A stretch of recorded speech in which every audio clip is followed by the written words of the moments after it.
एक घने जंगल में एक चालाक लोमड़ी रहती थी। उसका नाम चिंकी था। चिंकी न तो बहुत ताकतवर थी और न ही तेज दौड़ सकती थी, लेकिन उसमें एक गुण था, उसकी बुद्धिमानी। वह हर परेशानी को अपनी चतुराई से हल कर लेती थी। एक बार की बात है, जंगल में सूखा पड़ गया।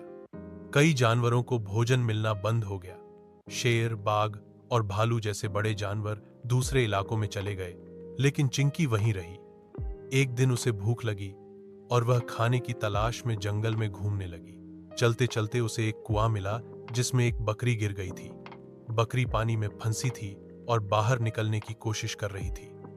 चिंकी ने मौके को पहचान लिया और चालाकी से बकरी से कहा, बहन, क्या कुएं का पानी ठंडा है? मुझे बहुत प्यास लगी है। बकरी ने कहा, हाँ लोमड़ी बहन, पानी बहुत ठंडा और मीठा है, आ जाओ। लोमड़ी ने बहाना बनाया और कहा, अगर तू मुझे ऊपर धकेल दे तो मैं तुझे बाहर निकालने के लिए किसी को बुला लाऊंगी। बकरी भोली थी। उसने सोचा लोमड़ी सच कह रही है। उसने अपनी पीठ दी और चिंकी उस पर चढ़कर बाहर निकल आई।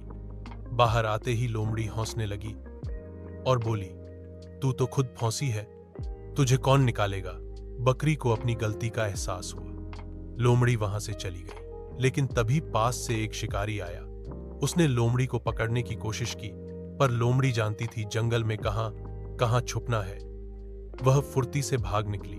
इस घटना के बाद लोमड़ी ने सोचा, चतुराई अच्छी है, लेकिन दूसरों की मदद करके भी बुद्धिमानी दिखाई जा सकती है।